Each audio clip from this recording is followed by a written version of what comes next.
பூமிக்கும் நிலாவுக்கும் நடுவில் நம்ம எத்தனை நிலா வைக்கலாம் இல்லை எத்தனை பூமி வைக்கலாம் அப்படின்னு நினைக்கிறீங்க?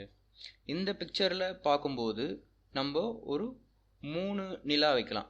ஆல்ரெடி இருக்கிற நிலாவையும் சேர்த்து ஒரு 3 நிலா வச்சா எர்த்தை தொட்டுடலாம். எர்த்துன்னு பார்த்தீங்கன்னா நம்ம ஒன்று கூட வைக்க முடியாது. இதே ரேடியஸ்க்கு நான் ஒரு எர்த்தை வரைஞ்சேன்னா அது நிலாவையும் தாண்டி போயிடும். ஸோ பூமிக்கும் நிலாவுக்கும் நடுவில் இருக்கிற தூரம் பார்த்தீங்கன்னா கான்ஸ்டன்ட் கிடையாது.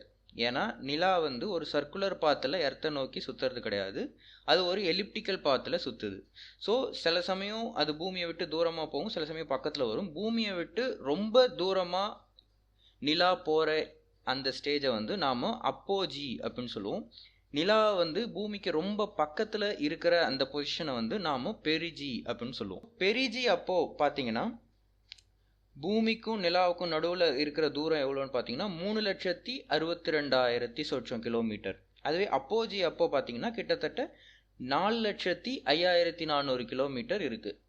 ஆனால் எர்த்தோட ரேடியஸ் எவ்வளோன்னு பார்த்தீங்கன்னா 6,300 கிலோமீட்டர். மூனோட ரேடியஸ் எவ்வளோன்னு பார்த்தீங்கன்னா 1,700 கிலோமீட்டர். இந்த பெரிஜி அப்போஜி அப்போ இருக்கிற டிஸ்டன்ஸ் என்னன்னு பார்த்தீங்கன்னா எர்த்தோட சென்டருக்கும் மூனோட சென்டருக்கும் அவங்க போட்டிருக்காங்க. ஸோ இப்போ அதுலேருந்து எர்த்தோட ரேடியஸையும் மூனோட ரேடியஸையும் நம்ம வந்து மைனஸ் பண்ணோம்னா இந்த நம்பர்ஸ் வந்து கிடைக்குது. இதை வச்சு நம்ம என்ன சொல்லலாம் அப்படின்னு பார்த்தீங்கன்னா பெரிஜி அப்போ எர்த்துக்கும் மூணுக்கும் நடுவில் நம்ம வந்து 28 எர்த்து வைக்கலாம். கிட்டத்தட்ட நான் 102 நிலா வந்து எர்த்துக்கும் மூணுக்கும் நடுவில் வைக்கலாம்.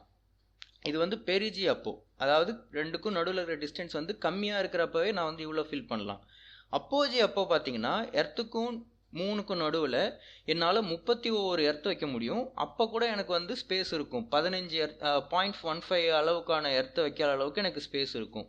நான் 3 வச்சு ஃபில் பண்ணேன்னா கிட்டத்தட்ட 114 நிலா வச்சு என்னால் ஃபில் பண்ண முடியும். இன்னொரு கால்குலேஷன் நம்ம பார்த்தோம்னா நம்ம சோலார் சிஸ்டத்தில் இருக்கிற எல்லா பிளானட்ஸோட டயாமீட்டரையுமே ஆட் பண்ணாலும் எனக்கு வந்து 3,92,000 தான் வருது. ஆனால் அப்போஜி அப்போ பார்த்தீங்கன்னா எர்த்துக்கும் மூணுக்கும் நடுவில் இருக்கிற டிஸ்டன்ஸ் வந்து 3,97,000 கிலோமீட்டர். அப்போது எர்த்துக்கும் மூணுக்கும் நடுவில் எவ்வளோ டிஸ்டன்ஸ் இருக்குது அப்படின்னு பார்த்தீங்கன்னா சோலார் சிஸ்டத்தில் இருக்கிற எல்லா பிளானட்ஸையுமே நான் வந்து ஃபிட் பண்ணுற அளவுக்கு இடம் இருக்குது. ஸோ உண்மையான ஸ்கேலில் நம்ம டெக்ஸ்ட் புக்கில் எர்த்தையும் மூணையும் வரைஞ்சாங்கன்னா அது வந்து இப்படி தான் இருக்கும்.